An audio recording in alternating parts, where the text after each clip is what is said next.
Now we're going to talk about sets and intervals. I'm not going to define what a set is. However, in a set, we should be able to tell whether an element belongs to the set or not. That is very, very important. That is the crucial part of a set, is to be able to tell whether a given element belongs to the set or not. Here are some examples of sets.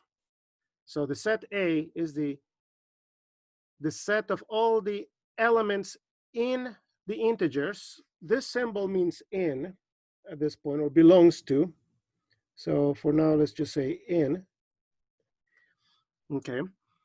The set of all the elements in the integers such that that number, so because it is an element in the integers, it is a number, so that with a special quality, that number has to be twice another number for some number that is an integer itself. So for instance, given a number, for instance, so let me draw a line here. Does 3, that's the question, does 3 belong to A, the set A as defined up here? Well, we should be able, if we have a well-defined set, we should be able to tell whether an element does belong or not. So can we write the number 3 as 2 times another number? And you can say, well, yeah, 3 is equal twice 1.5. 1.5. It is true. However, in the qualification here, we have to have that y is another integer, and 1.5 is not an integer. So we cannot write 3 as 2 times an integer, and consequently, 3 does not belong to this set A. Yeah. So when we write a set in this notation, we have to fulfill this requirement so that we know whether an element belongs to this set or not. Yeah, so we can ask, does a half belong to A? Oh, by the way, the answer is no. And why not? Because if we attempt to write 3 back here in this question, 3 as 2 times a number, the other number is not an integer, which is a qualification here. We have to have an integer. All right. Does 1/2 belong to A? Well, 1/2 can be written as twice 1/4. So the answer is no. But actually, 1/2 fails in 2 different ways.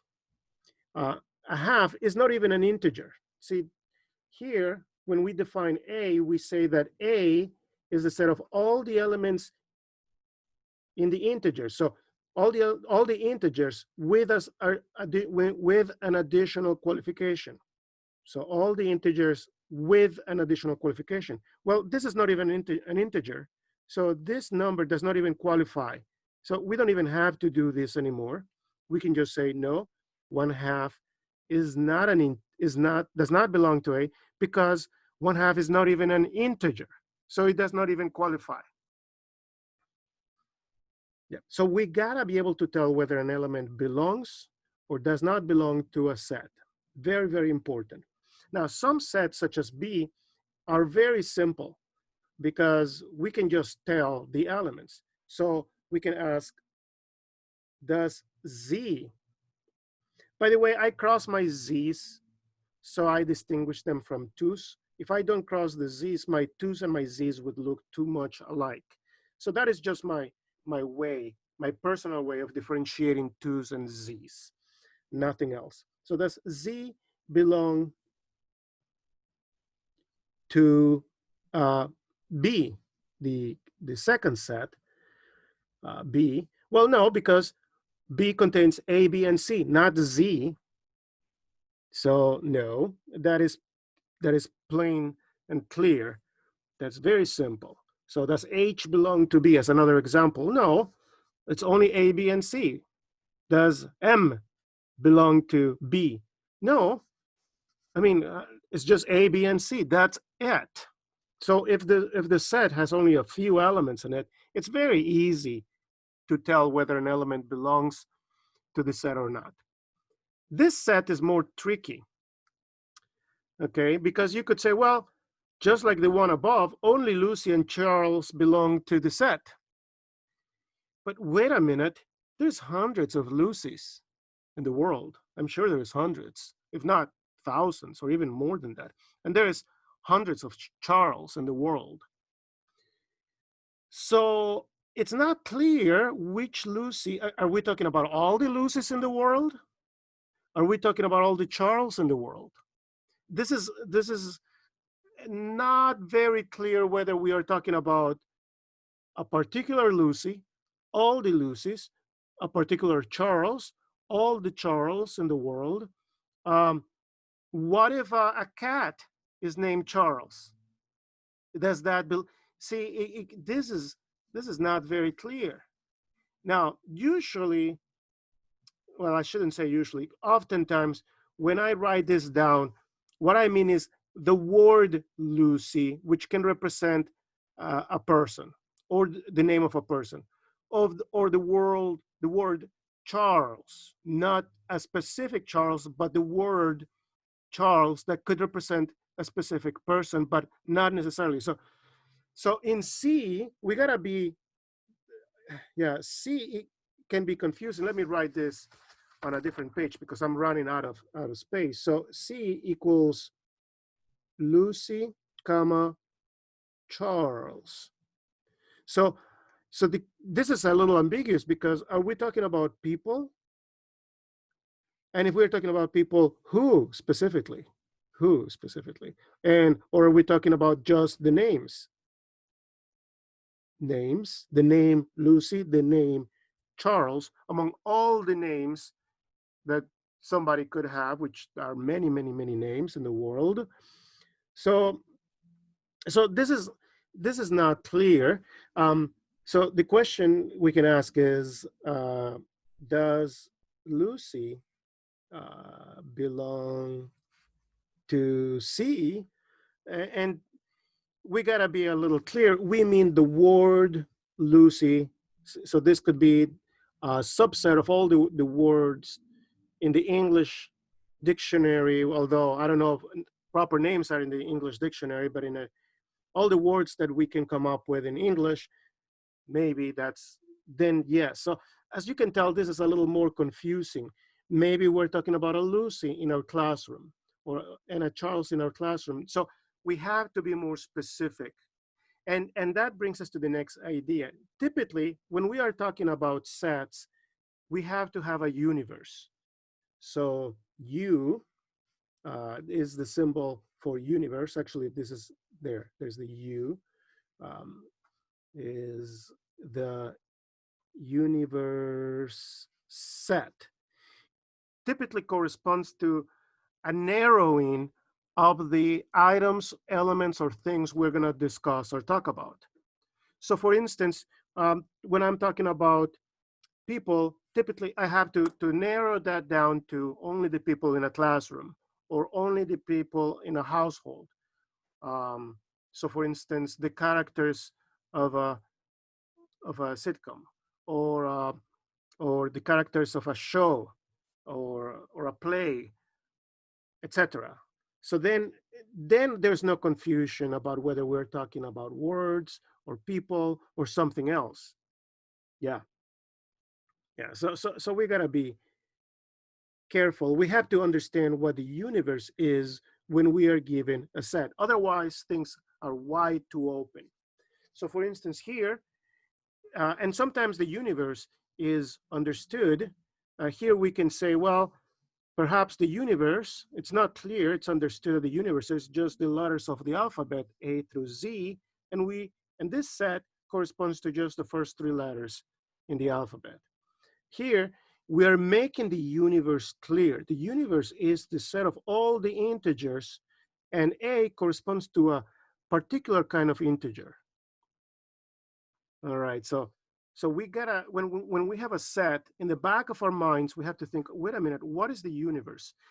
Otherwise, when we enter into sets like this, when we start looking at sets like this, then things can get really confusing very, very quickly.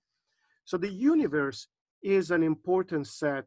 It's the underlying set of all the sets that we are considering in a given problem, in a given example. Yes, yes. So the universe is very, very important. Um, yeah, yeah. So for instance, if I have a set D with the number 6, okay, that's fine. But what is the universe? Is this a set corresponding to natural numbers or rational numbers or integers or real numbers or complex numbers? We don't know what this belongs to. And actually, there are other sets, the even numbers. What is the universe? Um, yeah, so we got to be careful with the universe. Most of the time in algebra, the universe will be the set of real numbers. But it's even then, it can be a little confusing sometimes what our universe is. And then, so let me go back to A.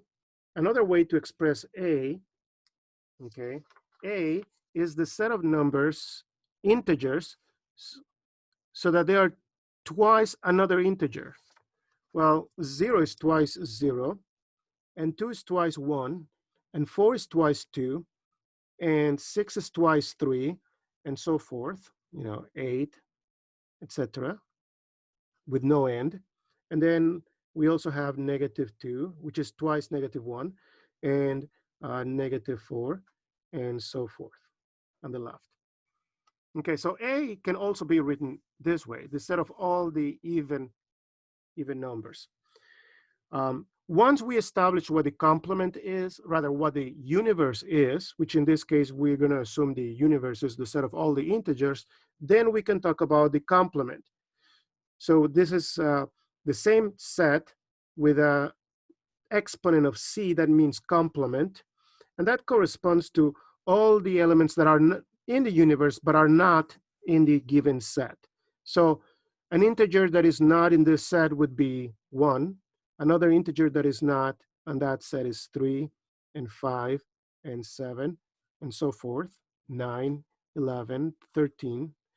And also we have -1, -3, -5, and so forth.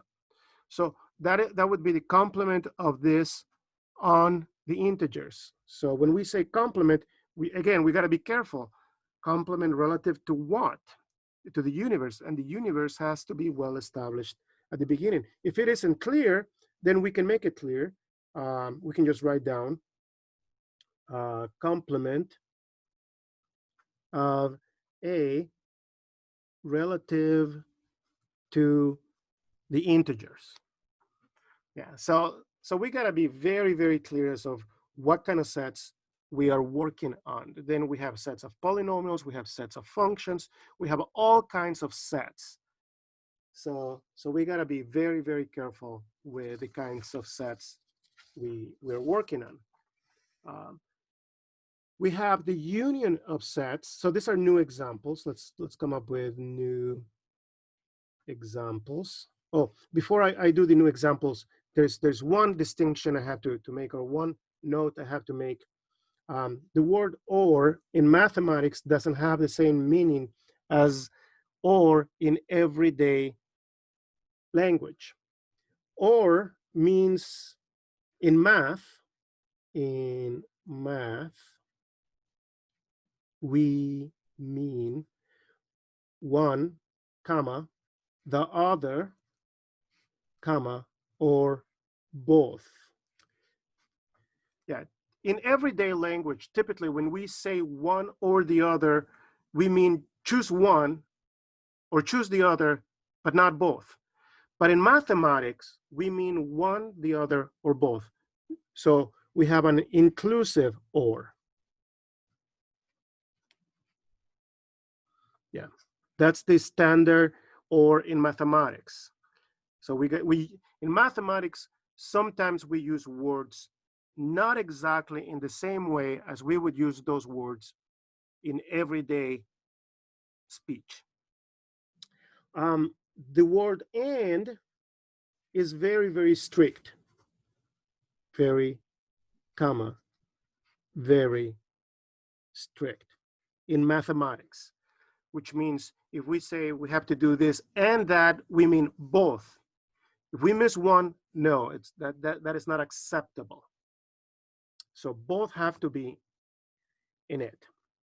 Okay, so now let's do the new examples. Let's say A contains a few letters in the alphabet A, B, C, D, while B contains the letters in the alphabet C, D, E, and F. So A contains some letters that are also contained in D, but not every letter in A is contained in B. All right. So we're going to come up with a new symbol, actually, new symbols. This is called the union. So that is union. Now, the union is not, the symbol for union is not a U, because the U has a little stick going down. When I was writing the universe back here, I made sure I put a little stick or a big stick, you know, for this U. This is a U, the letter U, you know. But the union does not have that stick. It's a completely different symbol. So please don't confuse it with the letter U. It does look like a U, but it is not a U. And then we have the intersection, which is the upside down of that. So that's union symbol. So let's put a column, symbol, and the intersection, symbol. All right, so we have two new symbols. Again, this is not an N. Some people think this is an N. No, because the N has a little stick coming down. So the N is technically different than that. That's the intersection symbol, the union symbol. So A union B is the set of elements, X as a generic element, that is in A or in B. So we mean by that the elements that are on A, in B, or on both. Even though it's not explicitly written that on both is acceptable, because we're using the word or, that's what we mean. Or in mathematics always means, unless we specifically say otherwise, that we can pick the elements from one set, the other set, or from both. Not necessarily from both, because sometimes there's nothing in both, but we could. So in this case, we have A, B, C, D, E, F. That would be the elements in A union B. A, B, C, D, E, F. Not to be confused with A intersection B, that is the set of all the elements in A and in B. So there's only one word that is missing. Yep.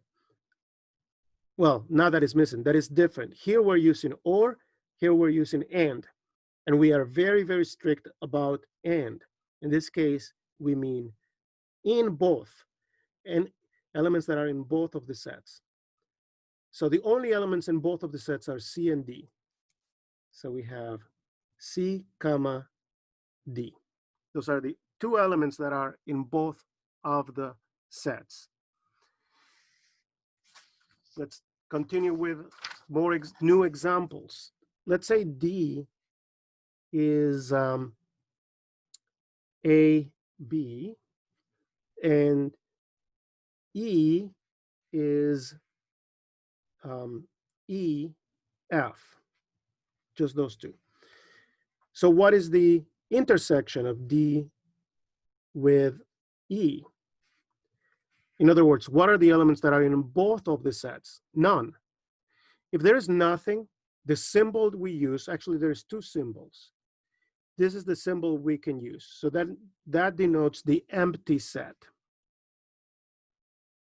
Empty set. Remember, how can we tell when we have a well-defined set? Well, if something belongs to it, now if we can tell whether something belongs to it or doesn't, then we have a well-defined set. In this case, nothing belongs to this set, so it is well-defined. Is the R, the letter R in this set? No. Is the letter M in this set? No, nothing is in this set. So this is a set that contains nothing in it.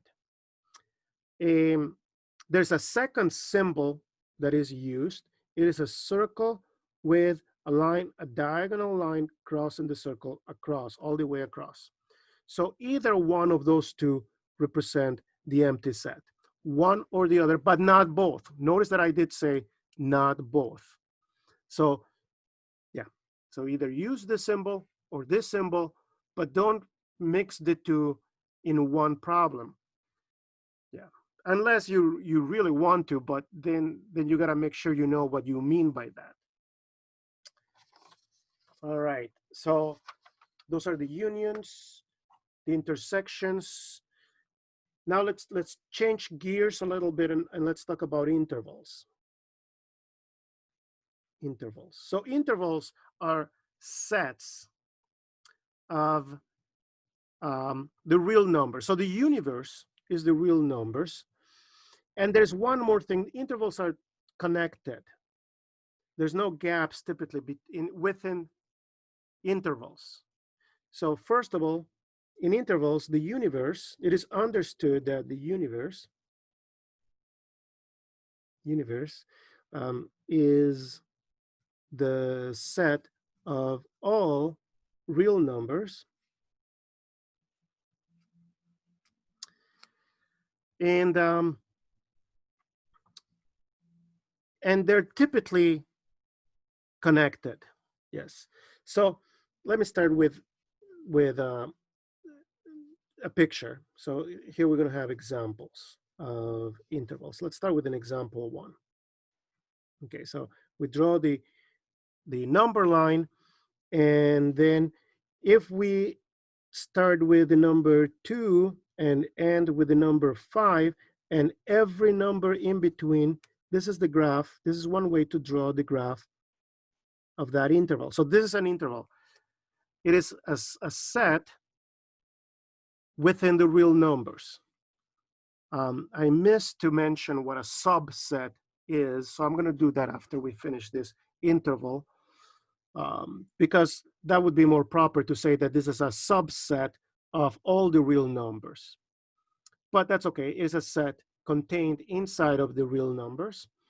So this is what we call a closed interval. So the least number here is 2. The last number is 5, and we have all the numbers in between. So we use a filled-in circle to denote the endpoints. So this is called a closed interval.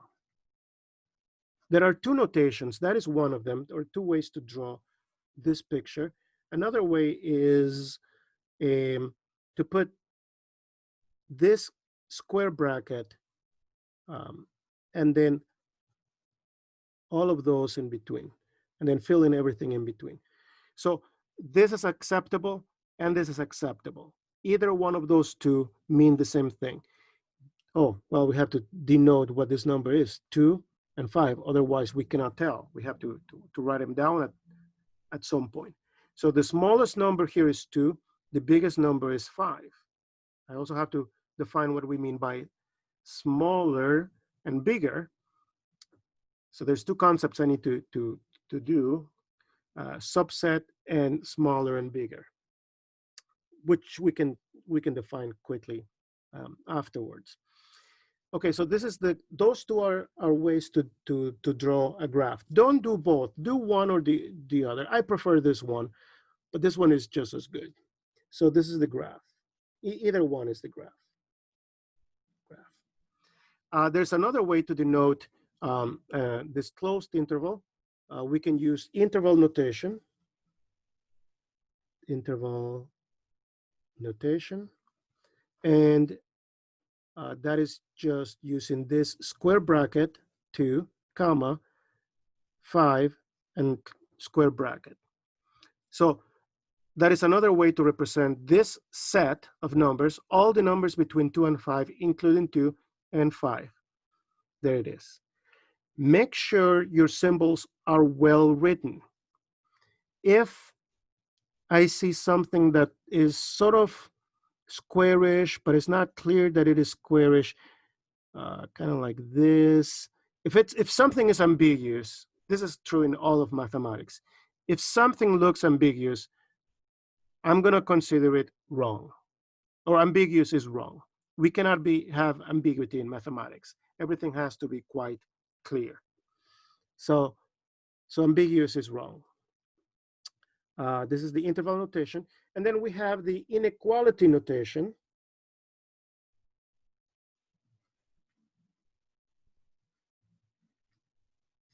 In the inequality notation, we need to use a variable. Typically, we use x, but not necessarily. And then we say that 2 is less than or equal to all the x's in the set, which then is less than or equal to 5. Yeah, so those are the three notations we're going to be using. Graph, interval notation, inequality notation. There's one more thing I have to tell you about the interval notation. The numbers have to be in order. We cannot have 5, comma 2. That is wrong interval notation. We may not do that. All right, so that is a closed interval. A second example, because now we're doing examples, is the set that starts with 2, ends with 5, but does not include neither the 2 nor the 5. Everything between 2 and 5 without the 2 and without the 5. So there's no least number. You may maybe thinking, wait a minute, how about 1? No, because, well, 1 is way back here, so that doesn't count. What about 3? That's the smallest number in this set. No, because 2.1 is in this set. And then you can say, well, 2.1 is in the set, so that is the smallest one. No, because then 2.01 is also in this set. So watch out. This is a little tricky. There is no smallest number in this set, because if you claim there's a number that is the smallest, there's a number even smaller and yet more than 2. Yeah. So this is a little tricky. It is more tricky than what we may think. So this is the set of all the numbers between 2 and 5 without the 2 and without the 5.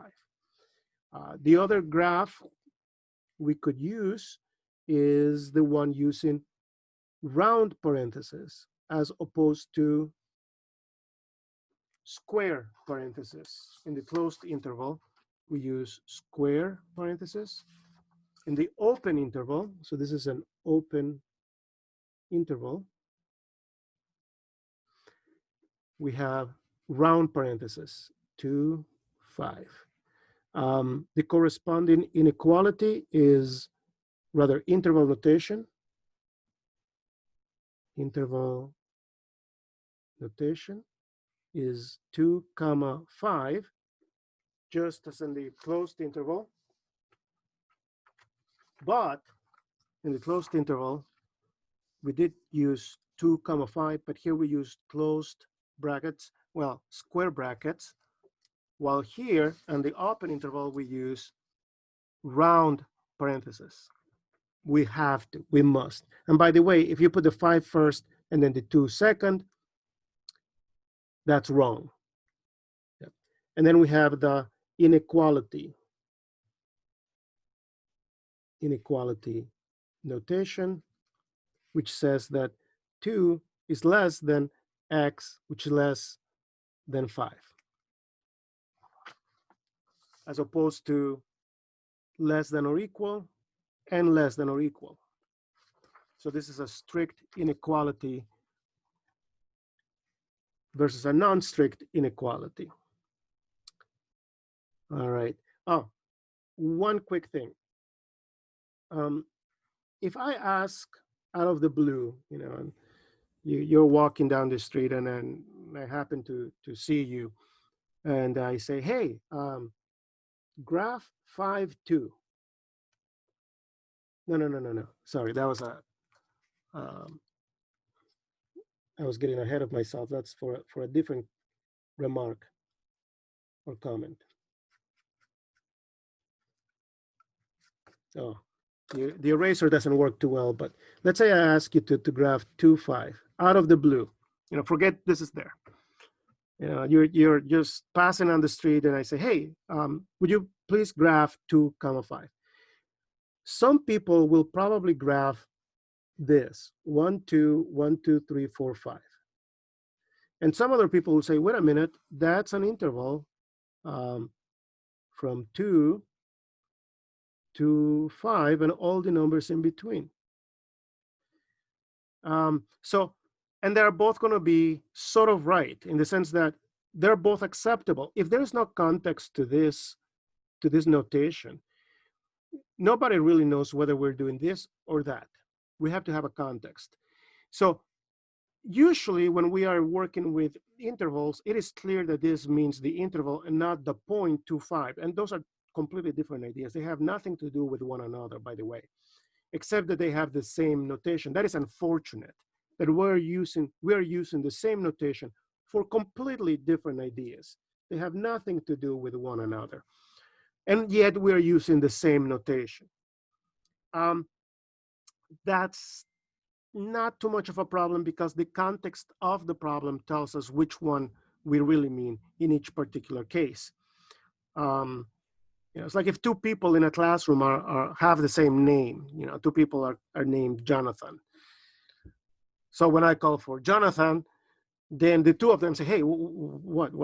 Well, that's unfortunate because, I usually look at the person that I'm calling or I point to the person that I'm calling, and that way they know who I'm referring to.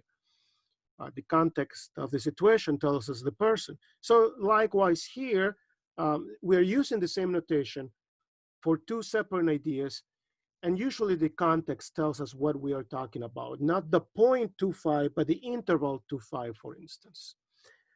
Having said that, if you put down 5, 2, then there's no ambiguity. It is clear that we mean the point that is 1, 2, 3, 4, 5, 1, 2, and that's it. There is no interval.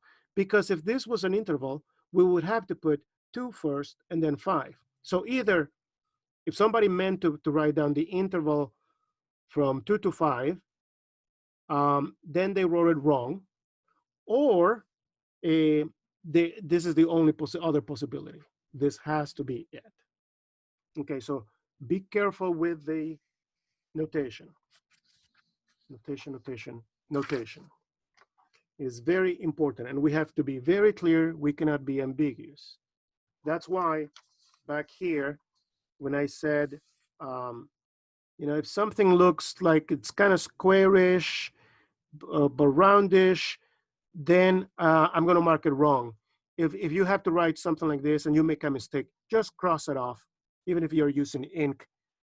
Some instructors don't like that, and you have to listen to them too. But in my case, if you do something wrong, just cross it off. I'm going to ignore it and move on to the next line. Whatever you write in the next line, it should be whatever you mean to say. Then we have semi-open intervals. Semi-open or semi-closed, or semi-closed intervals. Yeah. But not both. We call them either semi-open or semi-closed. We're not going to call it semi-open, semi-closed.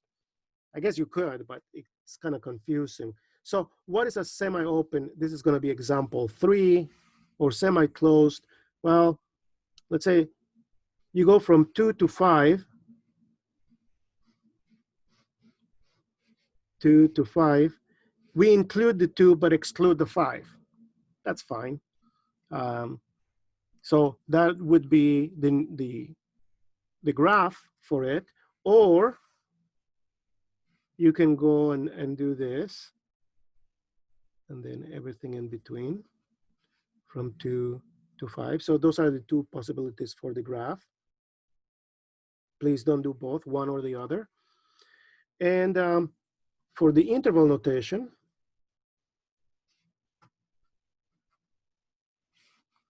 we use the square bracket on the 2 and the round bracket on the 5. For inequalities,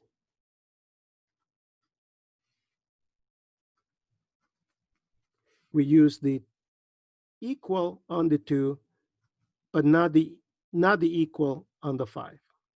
And of course, we can reverse this. I'll let you figure that out, which shouldn't be that difficult. You know, we could include the 5 and exclude the 2. That would be a different example and how to handle those situations.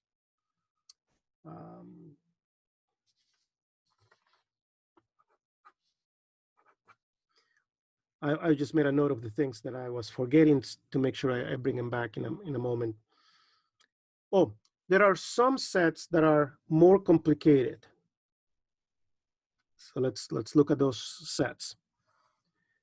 Let's say you want to go, you want to represent the set that contains all the numbers from 2 to 5, but then there's a gap within the set, and then you pick it up again at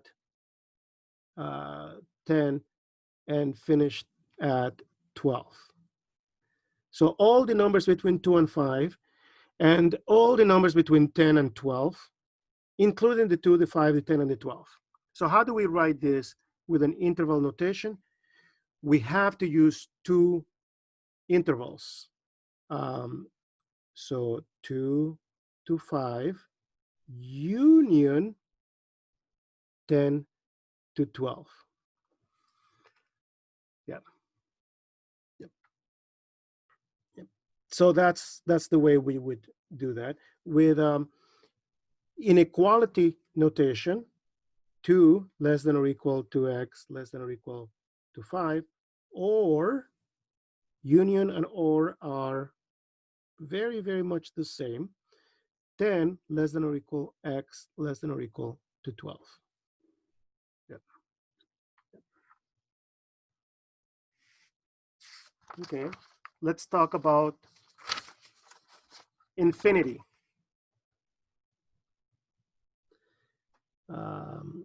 So infinity, which does not exist as a thing. Whoops, yeah, thing. Yeah. Does not exist. Does not exist. Infinity does not exist. Let me elaborate on that. Let me explain what I mean by that. Let's analyze the word infinity. It's unfortunate we use that word. Finite, of course, you can probably guess, means end. The end of something. F-I-N, literally in Spanish means the end. So finite, finish. This means end. In, the prefix in this case, means not or without. Without. So literally, infinity means without an end, not ending. Yeah. So we can think of this as not ending or without an end to it. That's what infinity means. So as such, it is an adjective. It is a property that something may have. You know, somebody could say, my love has no end. You know, there's no end to my love, or whatever. So it's an adjective. It's something that, in the example of love that I gave, it's something that refers to the love. It's like red. Does red exist? I think this is an interesting example. No, it's an adjective. You cannot say, give me a red. You have to say a red what? A red pencil, a red pen, a red coin, a red chair. You have to have something with red. Red is an adjective. It denotes something else. It tells us something about an object. Likewise, infinity does not exist. It is nothing that you can grab and take and give or take. It's just an adjective. It's just like red. So red as an item, as a thing, does not exist. It is a property of something else. Infinity does not exist either. It is a property or tells us something about, for instance, a set. All right. So keep that in mind. Infinity, we use infinity, and that's why I say this word is unfortunate, because the way it is written, it looks like a noun, but it should be more of an adjective. Anyway, so the reason why I bring that up is because we have to have examples that don't end. So example 5. Let's say you have a set that starts at 2 and goes on without ending. So it doesn't stop at 5, it doesn't stop at 10, it doesn't stop at 100, it just keeps going. There's no end to it. You know, our previous set here had a stop at 12. It stopped. If you may be thinking, well, this one does not stop because does not include the 5. Well, at least there's a bound. You know, we won't go beyond 10 for sure, or 6. You know, for sure, also 5 works. We won't pass 5. So even though this set doesn't have an end, it has a bound. This one doesn't have a bound. This set has no bound to it. It starts with 2. It includes the number 2, but has no bound. In this case, the interval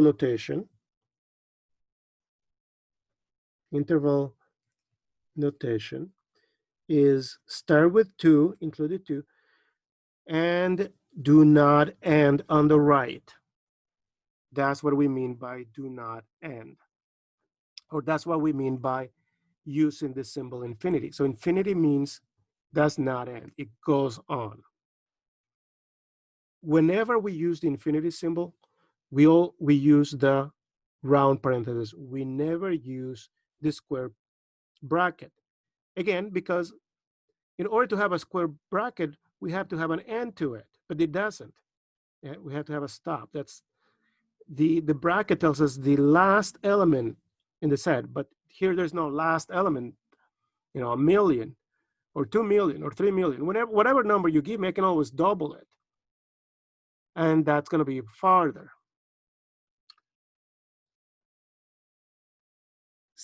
Example 6. Oh, wait, let me back up a little bit here. My eraser, sorry to be scratching this, doesn't look very good, but I forgot to mention something here. Now I forgot what I was going to say because I was too focused on making it neat. Anyway, let's leave some space, and I'll probably come back and remember what I was going to say about this. So example 6. Yep. If we have all the numbers on the left of 5, so there's the 5, and then every number on the left.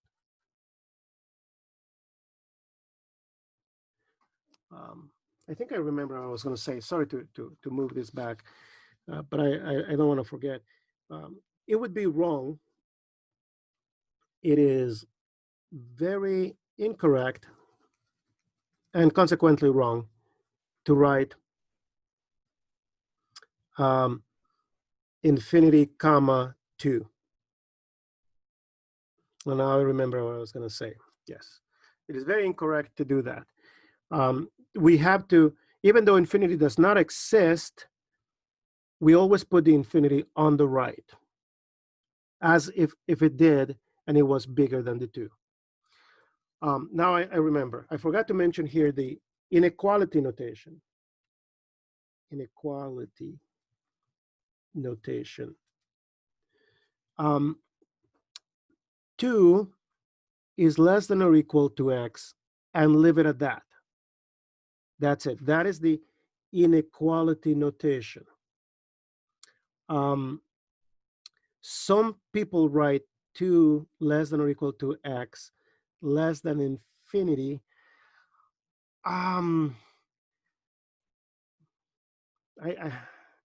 Let's avoid that.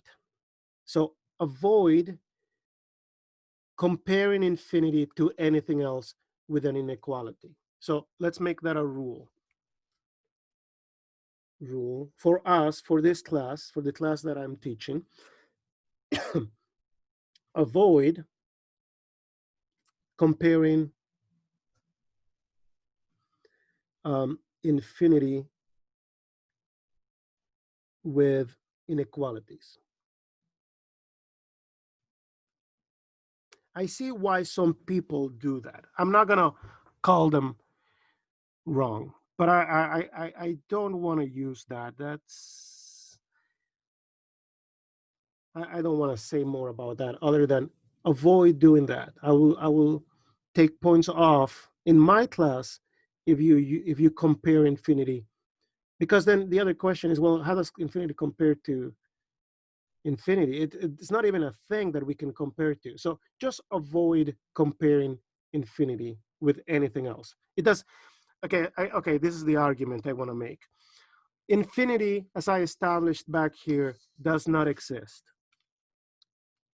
Infinity does not exist. So it doesn't make sense to compare with anything else if it does not exist.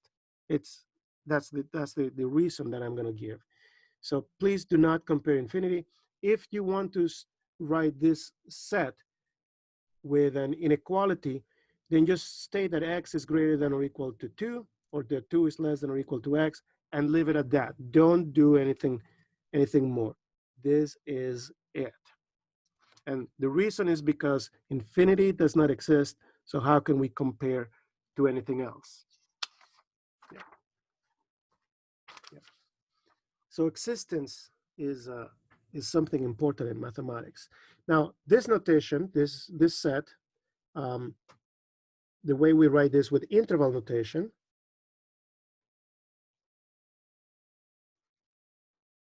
is open parenthesis, negative infinity, meaning we don't end the set on the left. So that's what negative means, comma, 5, close with a square bracket. And make sure it is clear that it is a square bracket. So this is the way we write this using interval notation. And for the inequality, we simply say that x, the variable that represents the numbers on this set, is less than or equal to 5, and leave it at that. Don't put negative infinity is less than x. That doesn't make sense.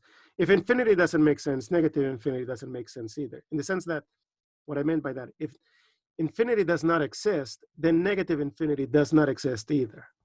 All this is telling us is that we are not ending on the left, and infinity means that we are not ending on the right. That's all we mean. Example 7. Okay, let's say we want to find the intersection. Find intersection of 2 infinity and negative infinity 5. Oops. Well, let's leave it like that. I didn't mean to do that, but that's a good example anyway. So, okay, so this set starts at 2 and goes on.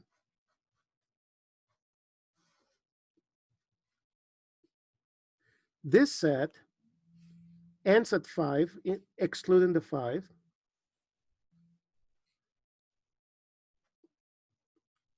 And we have all the numbers to the left of the 5. So the intersection means the set of all the numbers that are here and here, here and here. So for instance, a random number here is also there. A random number here is there, but this number is not in here, even though it is in there. So this doesn't count. So the intersection of those two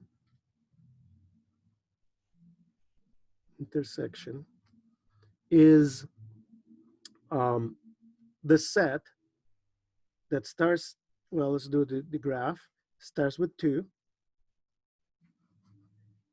ends with 5 without the 5. The interval notation for it. Okay, so I just messed that up, so I have to erase. There. Starts at 2, there, and ends with 5. Okay, let's quiz example 8. Find the union of 2 to infinity and negative infinity 5. That's interesting because we have the same 2. Now we want to find the set of all the points that belongs to one or the other or both. Well, all the points here belong to this set. All the points here belong to that set. So all the points on the number line belong to one, the other, or both. So the answer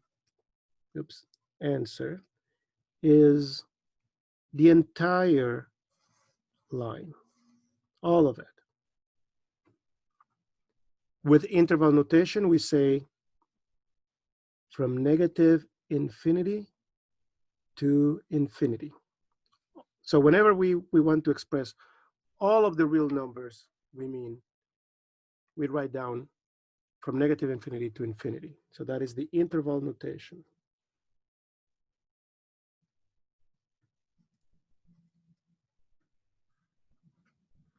Okay. There are 2 more concepts I want to make sure we cover. One is the concept of less than or equal to. Less than. Let's keep things simple. Less than means to the left of, or to the left of on the number line. So that's what we mean by less. And greater means to the right. So less means to the left. Right means, or rather greater than means to the right, and vice versa. So that's exactly what we mean. So the number line is understood to be this one with 0 and then 1 and 2 and other numbers and numbers in between, -1, -2. So why is -2 less than 0? Because it is to the left. Just as simple as that. There is nothing else to think about.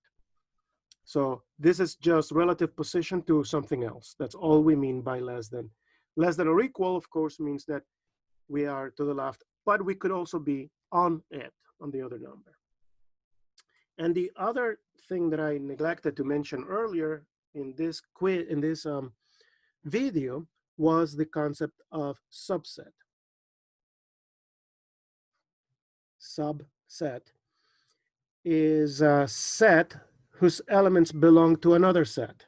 All of the elements belong to another set.